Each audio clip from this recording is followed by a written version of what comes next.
This is Mark Gunn Media. Hit it! Welcome to Gunshots Straight from the Hip. I'm your host, Mark Gunn. The views expressed on this program are those of the host and guests and not necessarily reflective of anyone or any entity associated with this broadcast. This episode, 2 steps forward, 4 steps back. In light of all the changes that have been made in this country just over the last few weeks with the new administration, history in the making for some black women and black men as well, looks like progress on the surface, but if you really dig deeper, are we still where we always have been? And if that's the case, what do we do about it? I ran across this very moving piece online that I wanted to start this podcast off with. It's called The Black Prayer. Why did you make me black, Lord? Why did you make me black? Why did you make someone the world would hold back? Black is the color of dirty clothes, of grimy hands and feet. Black is the color of darkness, of tired and beaten streets. Why did you give me thick lips, a broad nose, and kinky hair? Why did you create someone who receives the hatred stare? Black is the color of the bruised eye when someone gets hurt. Black is the color of darkness. Black is the color of dirt. Why is my bone structure so thick, my hips and cheeks so high? Why are my eyes brown and not the color of the sky? Why do people think I'm useless? How come I feel so used? Why do people see my skin and think I should be abused? Lord, I just don't understand. What is it about my skin? Why is it some people want to hate me and not know the person within? Black is what people are labeled when others want to keep them away. Black is the color of shadows cast. Black is the end of day. Lord, you know my own people mistreat me, and you know that just ain't right. They don't like my hair. They don't like my skin, as they say I'm too dark or too light. Lord, don't you think it's time to make a change? Why don't you redo creation and make everyone the same? God's reply. Why did I make you black? Why did I make you black? I made you in the color of coal, from which beautiful diamonds are formed. I made you the color of oil, the black gold which keeps people warm. Your color is the same as the rich dark soil that grows the food you need. Your color is the same as the black stallion and panther. Oh, what majestic creatures indeed. All the colors of the heavenly rainbow can be found throughout every nation. When all these colors are blended, you become my greatest creation. Your hair is the texture of lamb's wool, such a beautiful creature to be. Such a beautiful creature is he. I am the shepherd who watches them. I will always watch over thee. You are the color of midnight sky. I put star glitter in your eyes. There's a beautiful smile hidden beneath your pain. That's why your cheeks are so high. You are the color of dark clouds, from the hurricanes I create in September. I made your lips so full and thick, so when you kiss, they will remember. Your stature is strong, your bone structure thick to withstand the burden of time. The reflection you see in the mirror, that image that looks back, that is mine. So get off your knees, look in the mirror and tell me what you see. I didn't make you in the image of darkness. I made you in the image of me. This was a poem inspired by Genesis chapter 1, verses 26 and 27, and written by Renette Nia-Ibo. And again, I wanted to start this off because these are questions that we do have within the black community. These are things that we think about every day and things that we need to personally deal with, while also contending with everything else that's going on around us. Like I said in the onset, yeah, we're making progress, but for all the progress we're making, we still have quite a few setbacks. For 40 years, Lloyd Austin was a barrier-breaking soldier, the first black officer to command a division in combat and command a theater of war. He had some of the most difficult commands, including Iraq, before the 2011 U.S. withdrawal. It's going to take the Iraqi government, the Iraqi people to continue to make the right decisions, work together. President-elect Biden worked with Austin in Iraq and attended the ceremony where Austin received command. And the vice president's late son, Beau Biden, who died in 2015, served on Austin's staff. In an article today, Biden calls Austin calm under pressure and praised Austin's logistical success in withdrawing from Iraq. Biden says Austin will use those skills to quarterback COVID vaccine logistics. Biden wrote they align strategically, and Austin's nomination was a, quote, milestone. This really is historic. African Americans have served in higher numbers than their percentage of the population of the United States. So it's about time. Dana Petard is a retired two-star general who served with Austin in Iraq when they fought ISIS. He's the author of the book Hunting the Caliphate. He had our forces with all of our coalition allies fight ISIS on numerous fronts. It took strategic vision and an operational approach to be able to pull that off. And that was General Austin. Austin also served in the Pentagon as the former Army Vice Chief of Staff. He ran the day in and day out staff business in the Pentagon. So he has intimate knowledge of things, at least on how the Pentagon should work as a senior leader. But Austin's nomination has critics. He retired only 4 years ago and would therefore need a congressional waiver to serve as the civilian Secretary of Defense. Congress has only approved that waiver twice, for former World War II five-star General George Marshall and for President Trump's first Defense Secretary James Mattis, Austin's predecessor at Central Command. In 2017, top Senate Armed Services Democrat Jack Reed supported Mattis's waiver but warned it was the last. Waiving the law should happen no more than once in a generation. Therefore, I will not support a waiver for future nominees. Today, Reed kept his options open during a windy interview. In all fairness, you have to give the opportunity to the nominee to explain himself or herself.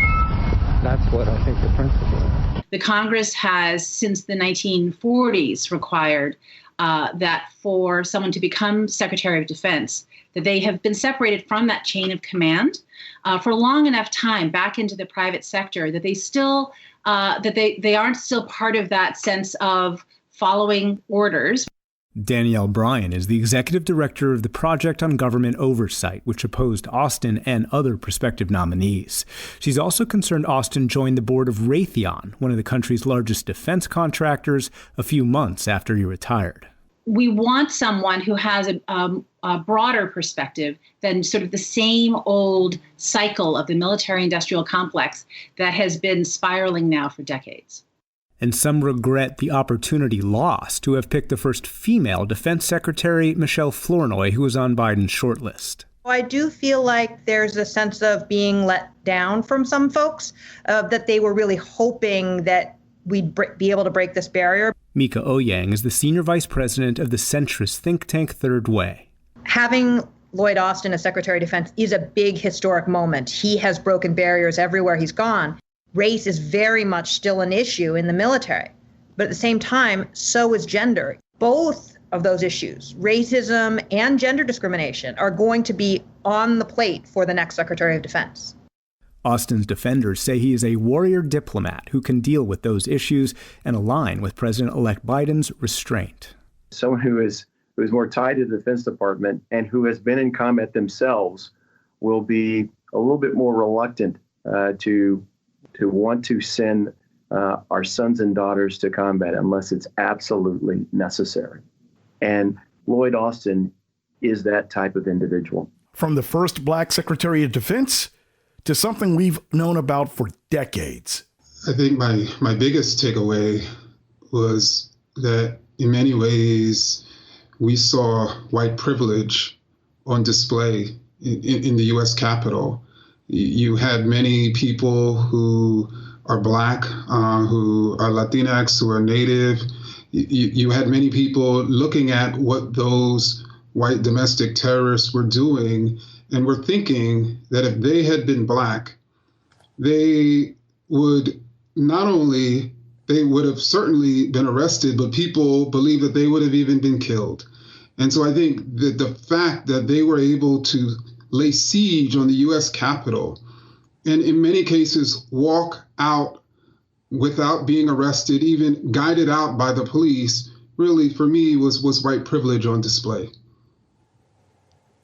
You know, there are a lot of comparisons being made, as I mentioned in the introduction, between what we saw unfold yesterday and the way that law enforcement has responded to the Black Lives Matter protests over this summer and a number of other protests. And the split screen images, when you look at them, they are just striking. And we should mention there is a distinction. We're talking about the Capitol Police here, which is separate and unique. It's not like other metropolitan police departments, but this remains, this distinction and this comparison remains. What do you make of the way people are talking about those two side by side?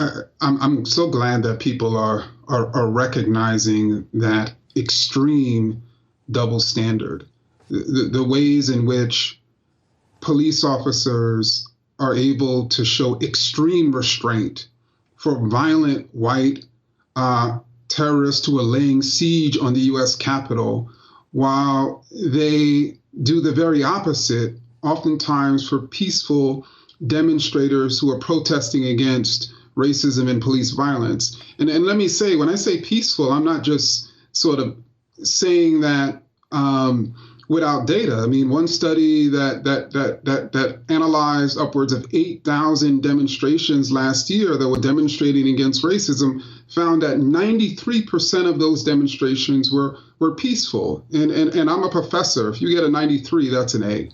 There are some people who look at the events yesterday and say, this wasn't about race, this was about politics. These were people who were protesting an election result. What do you say to that? Well, first and foremost, I say that in most cases, they're arguing that votes cast in Milwaukee, in Detroit, in Atlanta, in Philadelphia, cities with large Black populations, in Phoenix, another city with a large Black and Latinx population, that these votes and these voters were illegal, and that indeed the election was stolen from their president. I mean, you don't have to say Black and Latinx and Native to be speaking about race. And indeed, the grandfather clauses and poll taxes and literacy tests and, had no racial language in it. The history of racism in this country oftentimes does not speak directly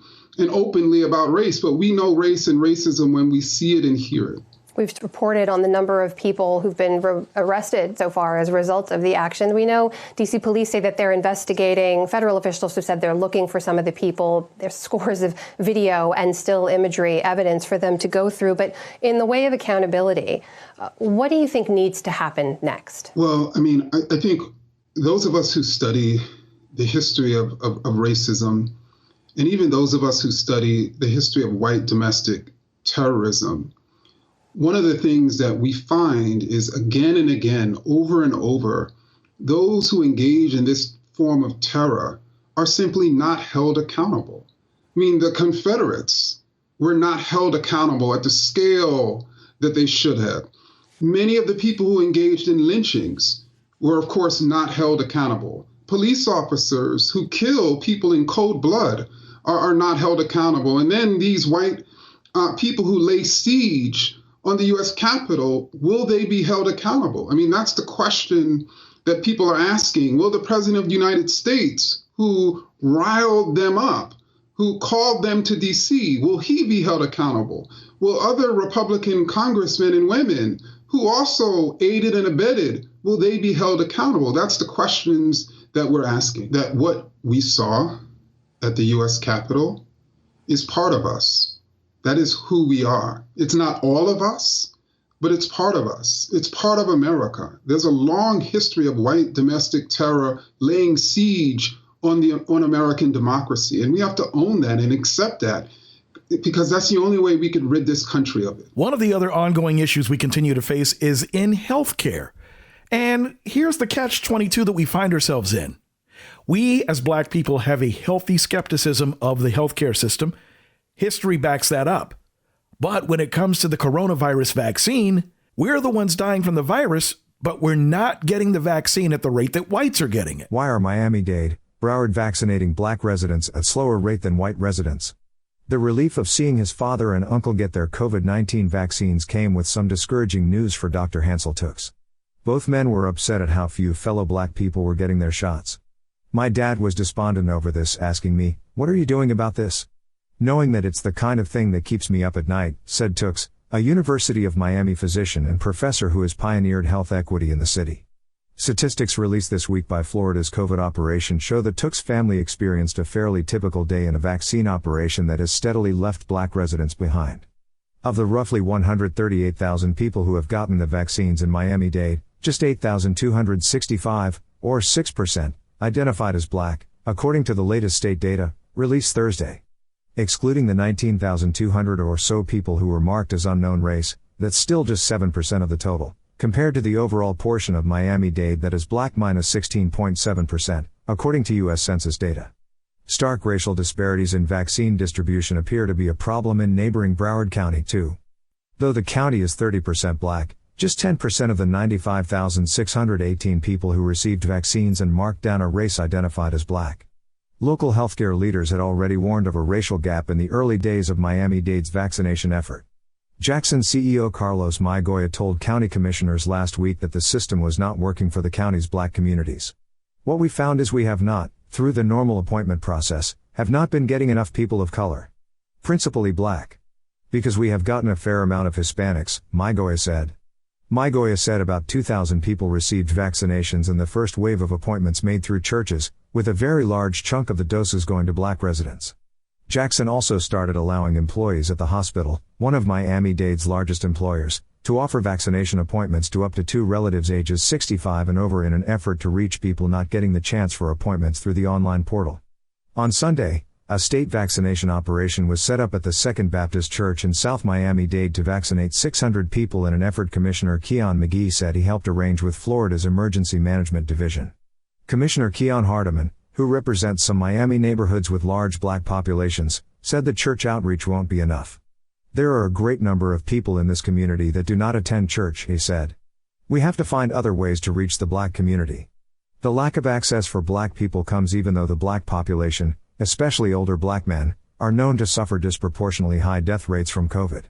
In Miami-Dade, too, 9% of black residents with COVID have died of the disease, according to the health department, compared to a death rate of 1.8% for whites. In Broward, 1.89% of black residents with COVID have died of the disease compared to 1.3% for whites. But the hospitalization rate has been nearly twice as high for black residents diagnosed with COVID -8.7% of all cases, than it has been for white residents, about 4.4% of all cases. Much of the current vaccination process favors people with easy access to the internet, and the time to pounce on reservation windows that often begin midday and can last less than 30 minutes before vaccination slots are filled online. For the county's vaccine supply, the administration of Mayor Daniela Levine Cava will sometimes rely on the mayor's Twitter feed to announce the reopening of the reservation site for small batches of appointments, a kind of pop-up vaccination opportunity available only to the most media-engaged of Miami-Dade's residents. Barry Bloom, an infectious disease expert at Harvard T.H. Chan School of Public Health, described that system of alerting vaccine availability on social media channels as mind-boggling and not grounded in any public health principles. "It's absolutely biased against low-income vulnerable populations," Bloom said. "It's a guaranteed intrinsic bias." On Thursday, Levine Cava noted the county has also sent mobile vaccination operations to provide shots to residents of public housing who are 65 and older. Visiting the complexes, she said it was clear the online system for vaccination slots at drive-through locations was going to leave behind large chunks of the population. All the people in line I spoke to hadn't attempted to get an appointment anywhere else. They didn't have cars. They don't use the internet, she said. Levine Cava also said some vaccinations made through the county website were for state health department vaccination clinics in some underserved neighborhoods, including Perrine in South Miami-Dade, Little Haiti and the area around Jackson known as the Health District. "It's very valuable to go where people live." She said the main challenge facing the county for improving vaccination rates in black neighborhoods is the lack of supply of doses. Miami-Dade had to shut down vaccination sites this week after being told Florida wasn't sending the county government more doses. Like I said, for all the history we're making this year, we still have our challenges. Coming up, speaking of history, you'll hear from America's youngest poet laureate and a young lady whose performance at the inauguration is turning into some really big things for her. Right after this. If you're an advertiser, one of the most important things about getting your message out is actually standing out from the rest of the crowd. If you're listening to this program right now, this is where you'd hear your commercial. As an exclusive sponsor of Gunshots Straight from the Hip, your commercial is professionally produced and gets a longer shelf life based on your needs. Gunshots Straight from the Hip is a unique and compelling program unlike anything else in the marketplace. Episodes are available for download on iTunes, TuneIn, and MarkGunMedia.com. And depending on how you tailor your message, the potential for new and repeat customers is that much greater. Best of all, it's extremely cost-effective. If you'd like more information on how you can be a sponsor of this broadcast, call Mark Gunn Media Inc. at 502-407-0283. That's 502-407-0283. Or log on to markgunmedia.com. For downloads of this and past episodes and information about all the multimedia services we offer, log on to our website at www.markgunmedia.com. That's markgunmedia.com.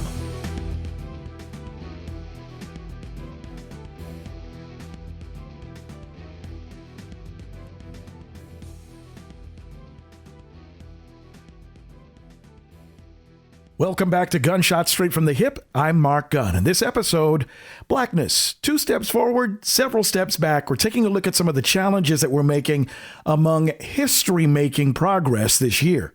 A young lady who rose to prominence during the inauguration is 22-year-old Amanda Gorman. She is America's youngest poet laureate who gave one heck of a poem, who recited an original piece during the inauguration that went viral and is meaning some big, big things for her. It was the moment at the inauguration that made people listen and take notice. Being American is more than a pride we inherit. It's the past we step into and how we repair it. Amanda Gorman, just 22 years old, now the youngest inaugural poet in U.S. history, reading a poem she wrote for the occasion called The Hill We Climb.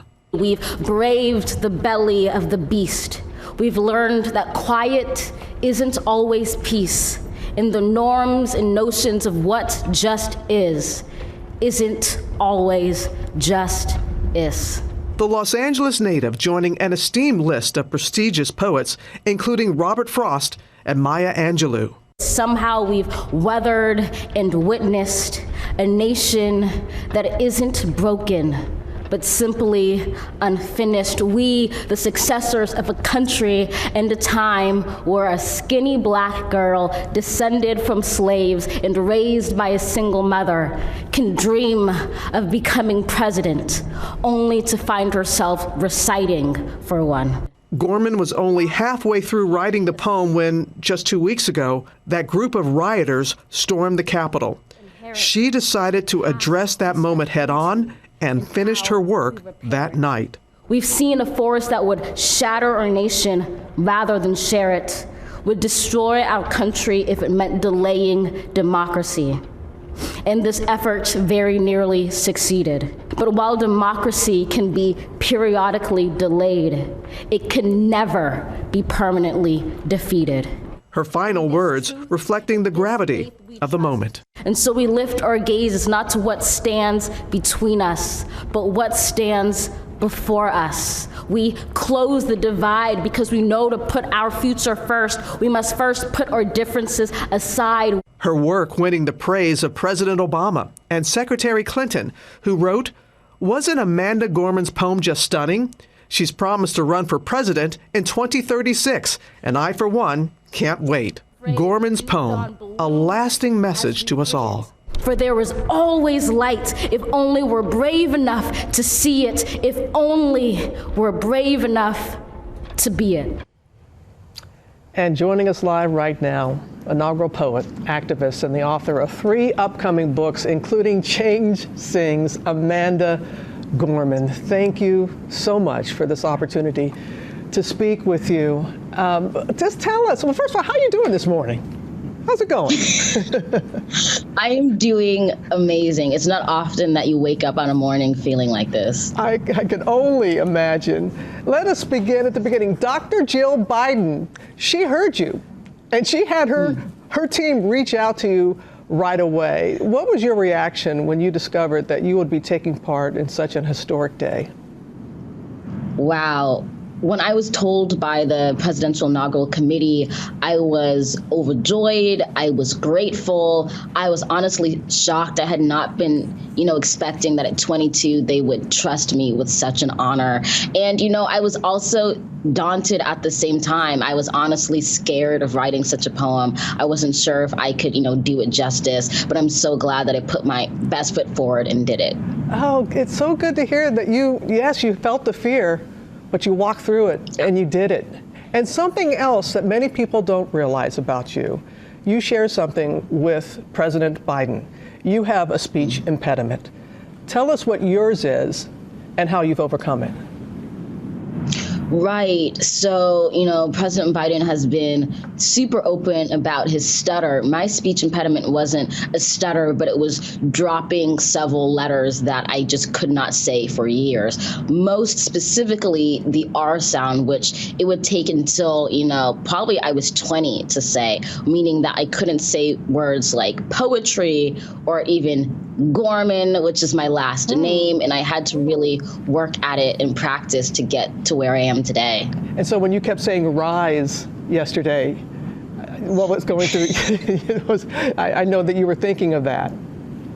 Right. I was kind of like, why in the world did I put rise in my poem about 5 times? But also it was this amazing full circle moment for me, because if I'd written this poem 3 years ago, I wouldn't have been able to say it. And so it was, me rising, I think, as well as the country at that time. Beautifully said. And it's been a way for you to be able to express yourself. All right, Amanda, so you're there on the inaugural stage with all these luminaries, and then you meet Lady Gaga, and you said you had a special moment with her. What was that?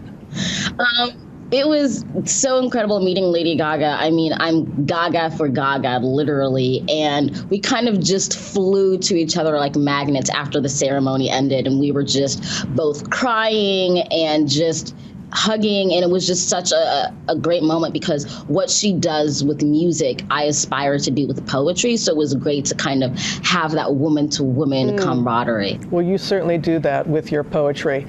Your social media just crashed. It's just going through the roof.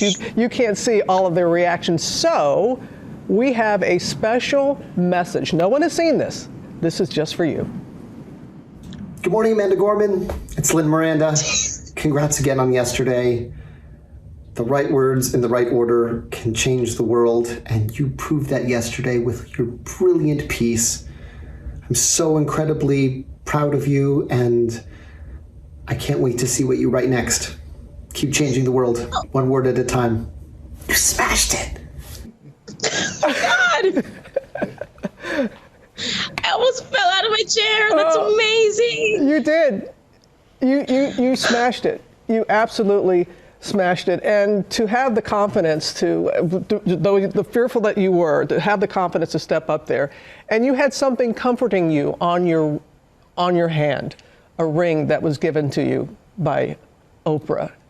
Tell us the significance of that.